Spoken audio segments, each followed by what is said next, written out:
Hello, this is Essie, the homeless woman. I see that video I did about they want you to beg. Got a lot of views and a lot of comments. Um, some comments were good, some I deleted because they were calling me racist. And I got a comment from a Caucasian lady, and she said she glad she found my channel and she loved me.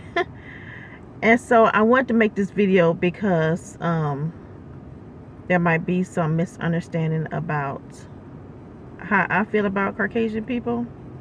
I like Caucasian people. I really do. The ones that are not racist. I do Uber and I pick up Caucasian people all the time.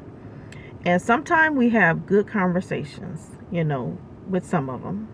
Some of them, they're so nice. They're so sweet. I don't feel any type of racism coming from them, and we have good conversation. And I think most of them are from out of state though, because where I'm at, we have tourists all over the world basically. I have had people from Australia, from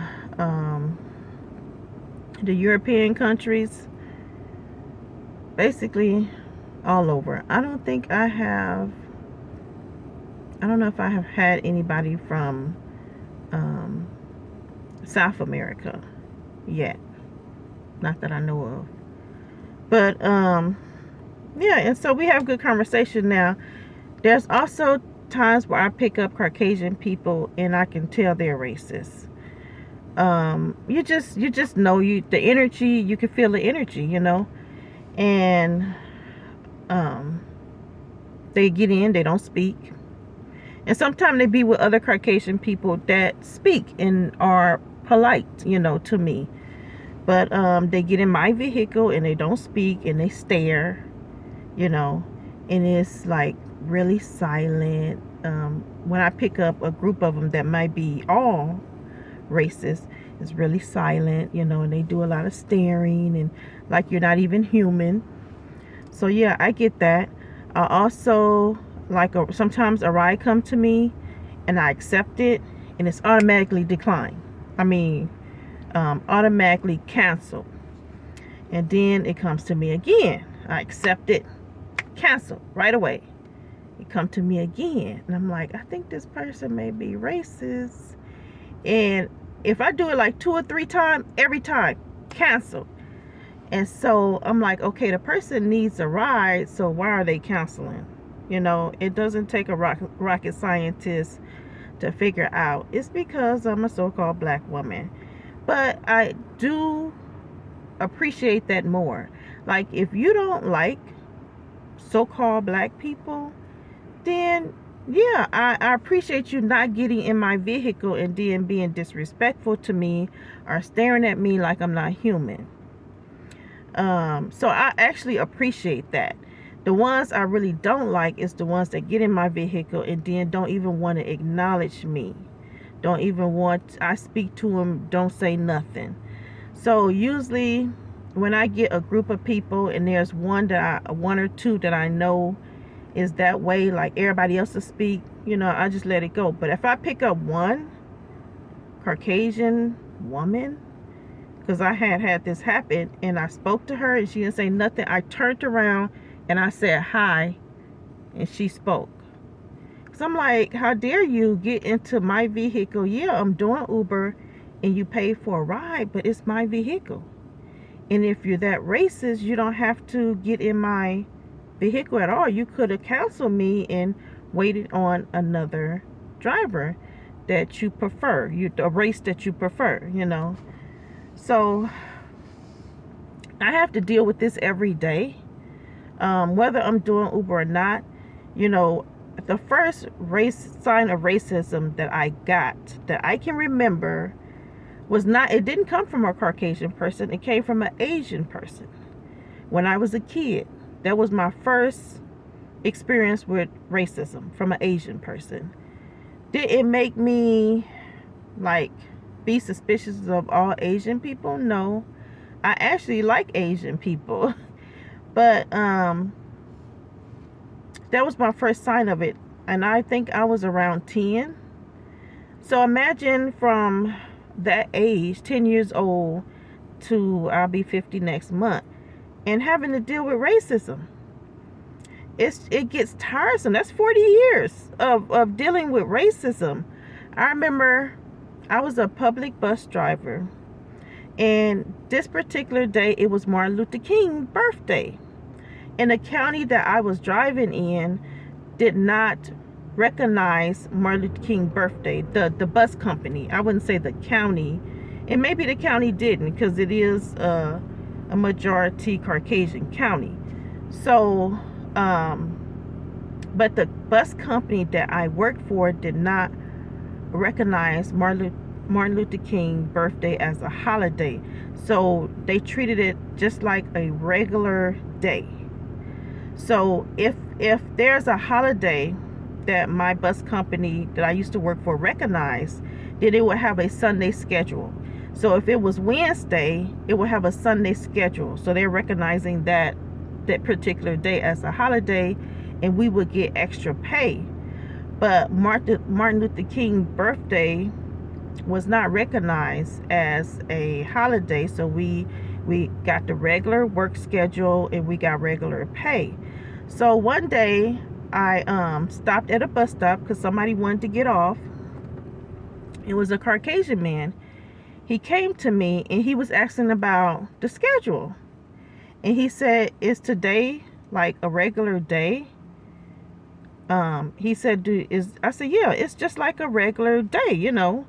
I didn't realize what he was trying to hint at. So I said, "Yeah, it's a regular day." And so he stepped off my bus and he looked at me and he cracked a smile, like a smirk. And he walked away, and I'm looking at him like, what is he talking about? Then it hit me. It was Martin Luther King's birthday. So even after all that Martin Luther King did, he was a man that did not believe in violence, you know. He believed in peace, you know. So even a man that believed in peace and did not want us to do violence towards each other, I still had this Caucasian man to come to me and try to, you know, I guess make me feel bad that the company did not recognize Martin Luther King birthday as a holiday, and me admitting, yeah, it's just like a regular day, made him feel good, you know, to come to me as a so-called black woman and say that. So, you know, and then I made a video about this where I did a private ride for 4 Caucasian people. Now, I had did a private ride for this woman before, and she had a friend from out of town. So it was 2 of them. And so, yeah, it was kind of, you know, weird in the beginning, but they loosened up after they were having a good time and drinking. So they became cool with me. But I can tell in the beginning, they were not very trusting of me. Now, I know that the news portray so-called black people as bad people. Like the spotlight is always on us. Like we're the only one that commit crimes. And they always talking about black on black crime, and like there's not no white on white crime, there's not no Mexican on Mexican crime. It's like the spotlight is always on us. And so I think that some Caucasian people that haven't been around so-called black people tend to think bad, because that's all they seeing is what's on the news. So then when they around a black person, they like looking at you funny, and like you can't be trusted, and you know, just, and you feel it. The energy is so thick, you feel it. But you know, so I drove them. It was cool that day, and they loosened up and it was okay. So then I drive for this woman again, now is with her husband and another man and woman couple from out of town. So now she's acting different. The racism is so thick, you can cut it with a knife. You know that this couple that's with them is extremely racist. And at the time, I didn't have my minivan because a drunk driver had hit me and it was totaled. So I drove their vehicle. I posted the video on my channel when that happened. And so this woman I had drove before, now she's acting different because she's around this other two couple that's racist. And I'm like, I get in their van, in their SUV, and I said, hello. Nobody said anything. And I said, hello. Nobody said nothing.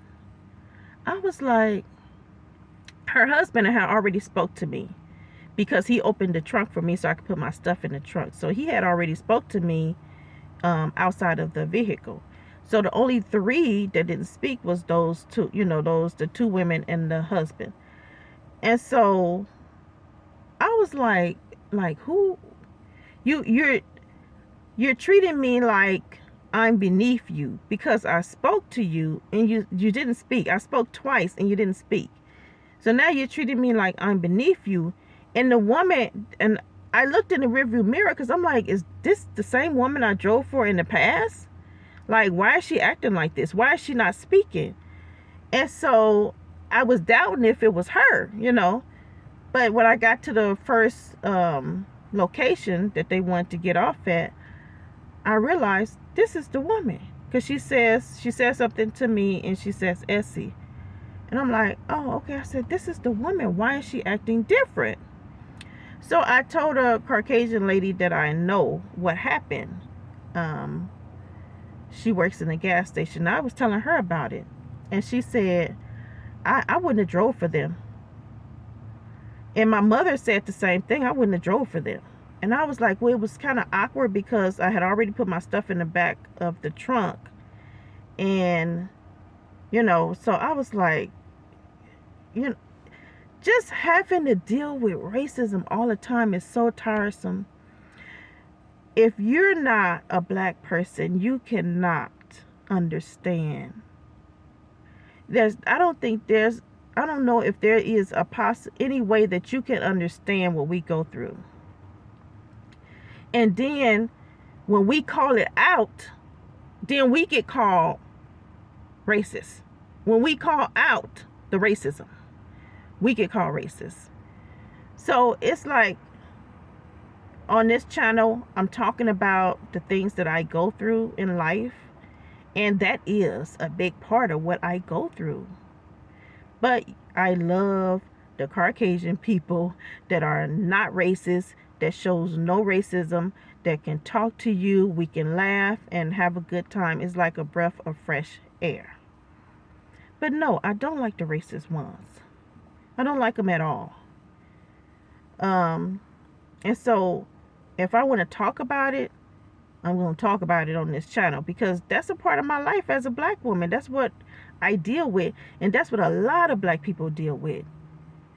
And they said because of all the trauma that black people have been through by the police, by all kinds of, we're constantly being targeted in the government. Constantly targeting black people. Constantly targeting the black celebrities, trying to stain them so the black kids can't have nothing to look up to. So they said that a lot of black people suffer from post-traumatic stress disorder. And I believe that. And what I'm going through right now with a police department that is majority Caucasian. The chief of police is Caucasian. The mayors is Caucasian. I have been to the city council meeting. I have talked to them. I seen them. They all Caucasian. I talked to the chief, which he lied and told me that I'm not being surveillance, and I am. So when you are going through this, All your life, 40 years, you have to deal with racism by Caucasian people. A little Asian, but mostly Caucasian. And then you got a whole police department that is Caucasian watching you, surveillancing you, basically breaking the law because they have no lawful reason to be surveillancing me. None whatsoever. So they break the law whenever they want to, but let a black person come close to breaking the law. Oh, they ready to lock us up. The injustice that is done to black people. And when I or any other black person speak out about it, now you want to say we're racist. Well, you can say we're racist all you want, if that makes you feel good to say we racist. But I'm going to talk about it if I want to. We really need an outlet. Black people need an outlet to talk about these issues, to get it up off of our chests. The things that I have been through in my life, sometimes my eyes water up because I know that I have been through them because I'm black. And then I was watching a channel called Storm Monroe, and he had this black man on his channel that's good at numerology. I think that's how you pronounce it. And so when he put in the word black person, it comes up as the N word. So the whole title they're giving us, black people, is negative. They're basically calling us the N word when you say black person. You're really calling yourself the N word. Like, I don't even like the title black. I don't. When they first start calling us black people didn't like that. They wanted to fight. If you called a black person black, they wanted to fight. Because I think they were called either Negro. I think they were called Negro. Or colored, either one. And then they came up with the term black. So black people didn't like it. They didn't want to be called that because we're not black. We're brown. And so they want to fight. But well, who did they use? See, they used the celebrities to do stuff because they pay them, and then they use them to make us, okay with things. So they used James Brown, and he made a song they called "I'm Black and I'm Proud," and that's why black people embrace the title black. But I don't like black. I don't like being called black. So when you think of everything that they create puts us down.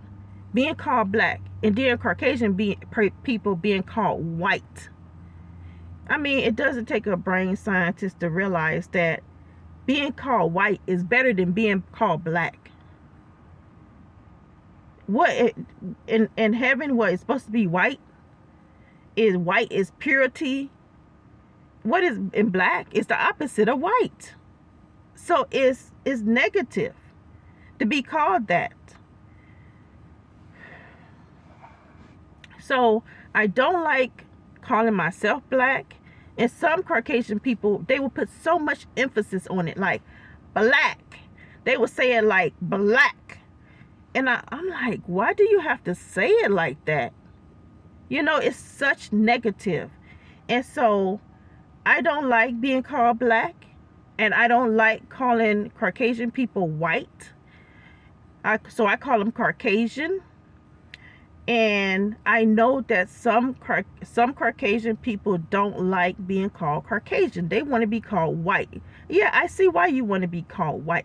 Because it's so nice and sweet and pure. But black is not. It's the opposite of white. So yes, I know why you don't want to be called. You want me to call you white. You don't want me to call you Caucasian. Because I have had some Caucasian people have an issue with me calling them Caucasian. But when you look up the definition of Caucasian, it's naming like, I think about 4 groups of people that is called Caucasian. Like Asian can be called Caucasian. But I had one Caucasian woman tell me that calling them Caucasian is racist. Because she want to be called white. calling them Caucasian is not racist. It is what they are. But see, I don't like being called black, so I'm not going to call them white, even though I do say sometimes black and white, because Caucasian is just a long name. And then I say, okay, what else can I call myself to make people know what I'm talking about? I want to say Indian. I want to say Hebrews, because that's what we are. But so I just say sometimes white and black so people will know what I'm talking about. But I get used to calling them Caucasian or European, but they don't like being called Caucasian. Well, I don't like being called black, so just deal with it. It's my mouth. And I'm not saying Caucasian is not a bad thing. I think it's still better than black. But anyway, so yeah, I had some people say that I'm racist and all this stuff. I really don't care. I really don't care at all. You can say whatever you want. You need to check your own race before you come checking me. And so until you check your race, don't come for me. Put it like that. Because I have seen Caucasian people do horrible, horrible things, even to this day. So check your own race before you check me. So when you get your race straight, and they're not doing all these horrible things to all of us, mostly black people, then black people can stop with saying things too. Maybe we can finally let it go. But this is our only outlet, is to talk about the things that we go through as black people. Y'all don't go through these things that we go through. There's nobody there trying to keep you down. When you're trying to be successful and you're trying to be somebody in life, there's nobody there to try to put a wrench in your plans to keep you beneath them. It's like, I have had times where Caucasian people be jealous. Like, I'm like, really? All the privileges that you have in this country, and you find a reason to be jealous of me. I remember I was, I crochet and I make beautiful things. That's like therapy for me. But I went to this outdoor like a festival type thing, and there were vendors, and I was a vendor there, and I was doing extremely good. I was selling my stuff really good. Well, it was two white women next to me, and they were selling these ribbon bows. And I had all these character beanies that I had made and other things I had made. So I had a lot of people at my table. So once all the people cleared away, the first group of people, because there was a second group of people that came. So once the first group of people cleared away, I was like, whew, now I can sit down, And so I sat down, and I was feeling good because I sold a lot of items. And I propped my feet up. And I happened to look over at the two Caucasian women that were right next to me. And they were looking at me, rolling their eyes at me. Rolling their eyes. I'm sitting there, and I'm just looking at them like the jealousy. Like, really? You guys have it so good in this country, but you still find a reason to get jealous of me. Because I'm selling my stuff really good? That I made with my hands, that I worked hard, and you jealous of that? You rolling your eyes at me? One day I went to the bank, and I cashed a check for $7,500. This was before I became homeless. I cashed a check for $7,500. The bank teller that was counting the money to me, a Caucasian woman, she's looking at me, and she's rolling her eyes at me, and she's acting like we're enemies. Well, to her, I'm sure we are enemies. But I was standing there, and I was just amazed at the jealousy. Like, you can't even hide it. You don't want me to have this money that I worked for. You don't want me to have this. even if I work for it, you still don't want me to have this because of your jealousy and because of your racist hatred towards black people. It's so many other things I have been through, but I don't even have time to tell it in this video. So I'm going to have to end the video. But yeah, I'm not racist, but I am so tired. 40 years of dealing with racism. So if I want to talk about it, I'm going to talk about it. And if it don't make you feel good as a Caucasian person to hear me talk about it, I really don't care. Because there's no way you can feel the way I feel, and a lot of other black people all over the world, basically. So have a good night. Bye.